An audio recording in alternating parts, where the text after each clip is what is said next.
Hello, everyone. Thank you for joining me this evening, early afternoon.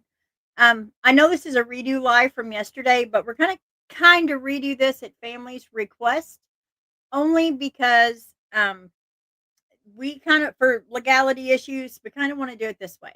So what I'm going to do is go over this case again. I'm kind of going to make it yes, that's portrait mode. I know it's crazy, but they say you get more views this way and I really want Deanna's face out there. It went away. What went away? Oh, no. Can you not see my screen? I really hope you can. Okay, it's better now. All right, good deal. All right, so what I'm going to do is I'm going to kind of play this video that kind of explains it first, and then I want to talk about Deanna Erickson. She is a Canadian woman that is missing. It's very important. You'll understand as we go through. Let me go ahead and play this. Is 31 years old and missing from Calgary, Alberta, Canada. She has been missing since June 6, 2025. She had taken the wrong bus and was last seen on CCTV heading southwest near Walden. Deanna has an appointed guardian that has been no support in helping to find her, and her sister is beyond worried about Deanna's safety. She would never leave her sister behind with no contact, and many other factors point to danger. Please, if you have seen Deeanna Erickson, contact the Calgary Police Service at 403-266-1234. We must be Deanna's voice for her to be found. No person should not be searched for due to past struggles, and we won't stop until we find her. Please help us bring Deanna home.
Is that better?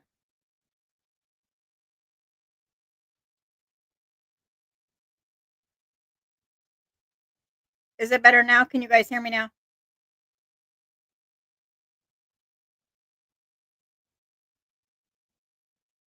Okay, good, good. Oh my goodness, I'm so sorry, guys. Okay, so what's going on here is she does have a legal guardian, yes. You're gonna see the video play. I'm gonna go ahead and go through this. You're gonna hear me kind of explain her story as we go. Be patient with me. I'm trying. I don't know what's going on with my computer. I completely apologize, but let's go ahead and get this started. Okay, so Deanna Erickson is not just a missing person. Her and her sister have always leaned on one another all of their life. Deanna's always been the feisty one, the one that would take up for her sister, look out for her sister, no matter what. She always said exactly what she thought. Now, Deanna and her sister Shelby only have one another, like I said, and their mom had struggled with addiction. So the girls were in and out of foster homes all of their life. These weren't good foster homes. It was one bad foster home to another.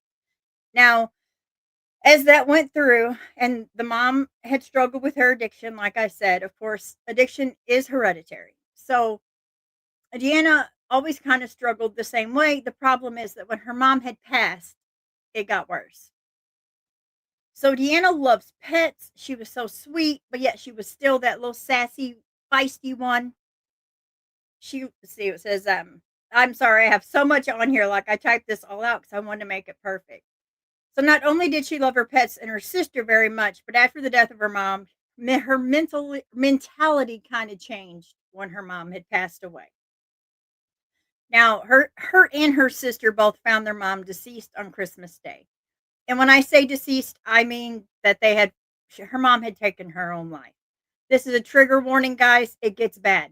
This is only the beginning of the iceberg. Like, it's going to get real bad. So after they found the mom deceased, they both lived with their mom. So no one really had paid the bills after her death because they were young. So they lost their house and everything was taken away. Now Deanna had fell back into heavy meth use after that and moved around with her boyfriend. Now moving around with her boyfriend also means that she lived in garages. Now over time she developed a drug-induced psychosis and started hearing voices. That's very common with people that do this kind of drug substance is they get really impulsive and they start hearing these voices. So Deanna started putting herself in dangerous situations, spending time around unsafe people and hanging out at the drop-in center. She'd wander around town talking to herself. Now her sister Shelby, she always worried that, she would say something to the wrong person with her speaking to no one, just, she would just be talking to no one. Someone could hurt her. Yes, trigger warning, definitely trigger warning. Now, Shelby worried constantly about her. Just one little word could get her hurt. So she called the police countless times, like over and over, begging for help, telling them she needed intervention. Something had to stop. She had to protect her sister. Like Barbara, yes. Barbara says, "Yes, that's what happened to my son Michael." Yes, and I was explaining yesterday that I also can feel this with my son. You try and you beg and you just need help. But they always said the same thing. Unless she was a direct threat to herself or to someone else, they couldn't do anything. So Shelby kept making calls and it had taken her to the hospital over and over, hoping that somebody would help her. But sometimes they released her at 1 or 2 or 3 in the morning, and then she had nowhere to go. This is a busy city. There's no buses running, though, so she'd be stuck at 2 or 3 a.m. She always tried to find her over and over again, and she did. Now, Shelby tried to get her into a detox center and start treatment, but every time that she would go in there, they went early in the morning and they would say she needs to go to the hospital because of the voices.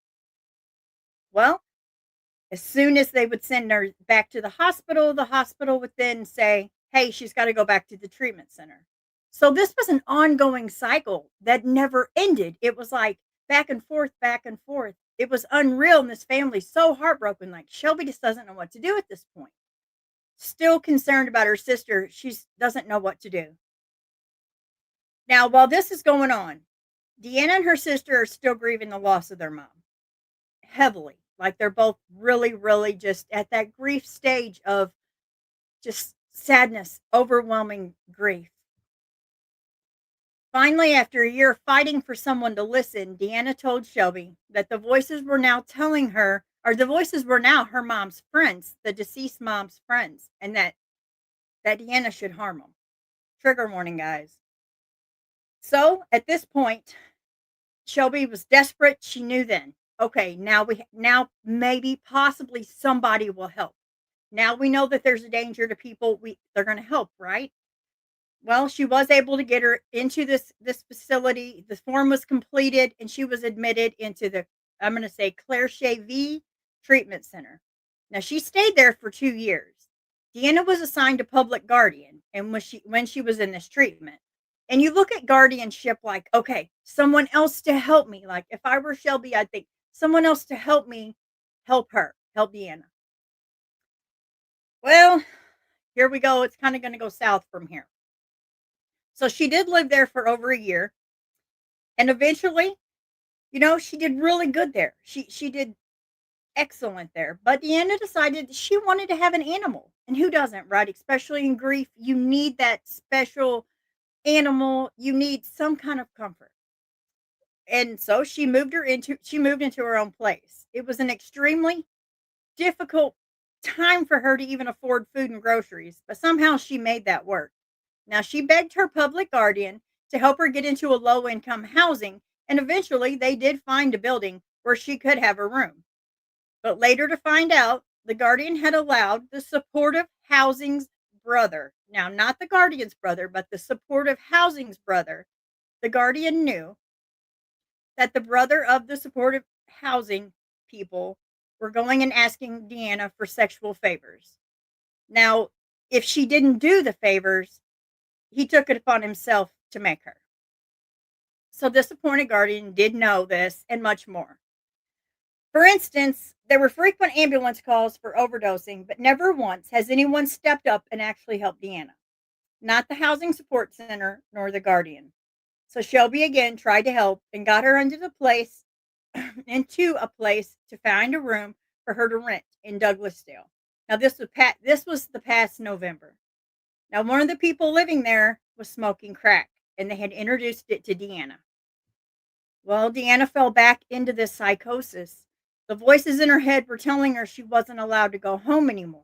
So she started staying at this drop-in center. Her sister finally told her, "Just go home. You're allowed to be there. You pay rent there." But in this psychosis, she couldn't understand that. Like in her head with this psychosis, she couldn't understand. But she did. So her sister finally told her, "Just go home. You're allowed to be there. You pay rent." The next thing Shelby knew was at 5 a.m., Deanna was at her home, not at Shelby's home, but at the place where she's paying the rent, knocking on the door. Now it was minus 30 degrees outside. This is a Canadian case. So it's minus 30 outside. The landlord called Shelby, the sister, and asked what to do. And Shelby said, "Hey, let her in. She's freezing," and to call the police. Shelby was only about 15 minutes away. But by the time she had arrived, the police were carrying Deanna out of the house completely naked. No socks, no underwear, nothing. So then they had taken her to the hospital, but then she was released after maybe a day with no support in place. So again, Deanna was let down. Now, Shelby had Deanna stay with her until she could get her back into treatment, and she was doing great. She tried so hard. She got it. Shelby even got into, I'm sorry, Deanna even got into a 3-week program and she completed it. So she was determined that she wanted to be better. Now, after that, she did find her another room for rent. It was 5 minutes away from Shelby and it was $600 a month. Now, she was allowed to keep her bird, Stevie, with her. She loved her bird, loved it. That was her little support. Just like we have our animals, that was her support, the one that could love her the most. A few weeks before she disappeared, she found out that she needed a hysterectomy. Now, this devastated her. Their mom that had is at this point deceased had always said that it didn't make her feel like a woman anymore, and she so took that to heart. I will go back through that, Mark. I will go back to the whole flyer. As you see this video playing, the flyer is, but I will at the end again play the flyer or read the flyer to you. But knowing that her mom had struggled so much with this hysterectomy, it just broke Deanna. She just didn't know what to do. She just couldn't have this. She always said that it would make her not feel like a woman anymore. Well, on June 5th, the day before she went and disappeared, Shelby stopped by her place after work. Now, a few days before that, Deanna had called Shelby and said, "Hey, come get a couple of these suitcases. I don't have room for them." And so Shelby did that. When Shelby showed up, she kind of showed up unannounced after work one day, and her and Deanna kind of had a disagreement on how Deanna was keeping her house, which, as any sister, sisters squabble, it's what they do. Well, that ended up being really bad, and then Deanna made the comment that she should just smoke crack. Now, that is common with any kind of addiction. If you have any kind of addiction, especially with this seriousness, there's any reason at all to use, whether it be it's cold outside, you could use anything for an excuse. But she did say that. Now Shelby felt bad and she apologized. The next day, June 6th, the day of Deanna's disappearance, Deanna had messaged her happy birthday and that she loved her. Well, Shelby said, "Thank you. I love you too." That was the last message that Shelby had received. Now, Deanna had taken the wrong bus after speaking with a homeless woman. On the bus, excuse me, on that bus, she is seen holding her head and rocking as if she may have done a substance with that homeless woman. And I do believe that could be a very big possibility here. Holding her head and rocking could say that those voices were back. That may have brought back all the voices in Deanna's last seen on CCTV walking away from that bus on, but it was the wrong stop. And even though it was a busy area, law enforcement has made zero effort to find more of videos of which direction she may have gone to as far as we know. That's not okay. I'm going to kind of take a breath here, look at chat. Guys, I mean, mm, this is unreal. So she has the guardian, nothing's getting done. And honestly, I have the feeling that throughout this whole thing, it just feels to me because she had a past of addiction, the voices, she had the guardian, she's being overlooked. Well, that's not okay. I will add both Facebook pages of the Help Bring Deanna Home and the Sister Shelby's, but it doesn't stop here. It really doesn't. Let me show you why it doesn't stop here. I'm going to show you what the Canadian Missing Persons site says here. Oh, okay. So if you go to the Canadian Missing site, you see a case reference number there. But right here, it says presumed deceased. There is nothing whatsoever that states that she is deceased. There is nothing there. Nothing. There's no reason that that should be put out. So when Shelby saw that, of course, freaking out because I would also, they told her it was just a mistake. The detective said it was just a mistake and she would have that taken care of. So throughout this whole thing, people have seen this site and no one has searched for Deanna Erickson. No one. If you go to that site and you see that someone is presumed deceased, you're not going to do ground searches. You're not going to get out there and look for someone because you automatically assume that law enforcement is doing that. But that's not what's happening here. It's not. She somehow fell through the cracks, and that's not okay. This is not okay. Yes, Kimber says so. That is why they won't look. Yeah, they're assuming she was deceased, but they have no reason to. And I can show you. Let me show you too. The sister's response to this post is, the detective mentioned that this was her fault and that she will get it changed that next morning. Well, what? I mean, my God, I can't imagine. It's unacceptable. There's no way on earth a detective just makes a mistake like that. And then it just says, oh, she says, oh, oopsie, I'm so sorry. This is just my mistake. No, no, it is not just a small mistake. Deanna Erickson's life depends on this. This is not okay. Mark says, so taking drugs brought on schizophrenia. She was taking any medication to prevent her. I'm not sure. The family hasn't disclosed that any more information than that to me. We did have I did go back and forth talking with the sister, but it's, I kind of wanted to, yeah, that is one hell of a mistake, Kimber. Absolutely. And I wanted to bring light again to this today because this is unreal. And how many times does this happen? How many times do our loved ones have mental issues and we have to beg anywhere? So the facility says go to rehab or the mental institution says go to the hospital. What do? It's a back and forth cycle and it's heartbreaking. And you can love them, but you can't save them. No, the officer did not. A matter of fact, the officer has told the sister of Deanna Shelby that now she's not even to call in anymore at all. She can email once a week to the detective, but it has to be factual. No what ifs, no tips, none of that. It has to be factual information or she's not allowed to email. And if she does want to email, it can be one time a week.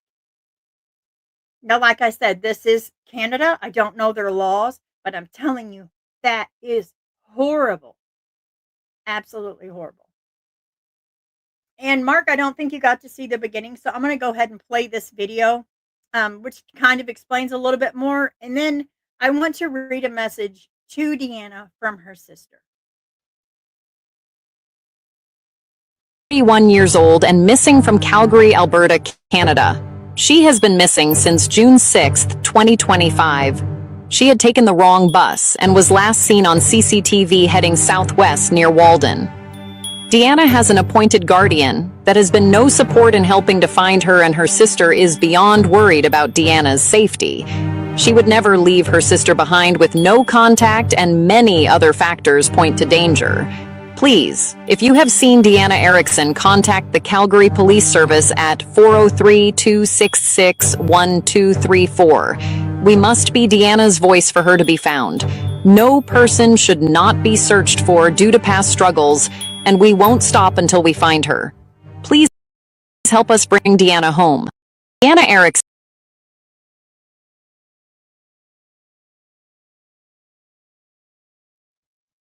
Okay, so I'll take a few questions beforehand, and then I want to go ahead and read this to you guys from the sister. Well, it's to Deanna from Shelby. Is this the Canadian Mounted Police? It's on the flyer, the information, and as far as I can tell, it's mainly just like the Calgary Police or Calgary.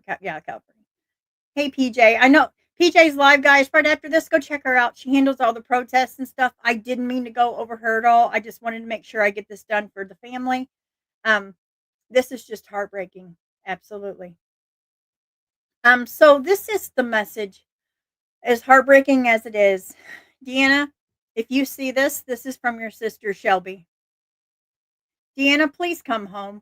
I know if you could, you would. I know you never would have left me like this. Not without a word. Not without trying to reach me. I'm still here. I'm still looking for you. I'm still fighting for you every single day. I'll never stop fighting for you. I miss and love you so much. You are not forgotten, and you are never alone. That message is from Shelby to Deanna. Please, guys, if you think that you see her, even if a little bit, please just message Shelby. If nothing else, then call the tip line. But she deserves to be found. She deserves to be heard. And we have to be Deanna's voice. We don't have a choice. She doesn't have a voice. We have to. We have to be her voice. Guys, if you will like and share, I would greatly appreciate it. Such a heartbreaking case, I know, but it needs said, it needs done. We need to share this, and we need to bring Deeanna Erickson home. Guys, thank you for joining me. Have a great day. Hearts that hurt, they find a friend. In every truth we help defend. For the bully, for the gone, we'll keep their legacy strong.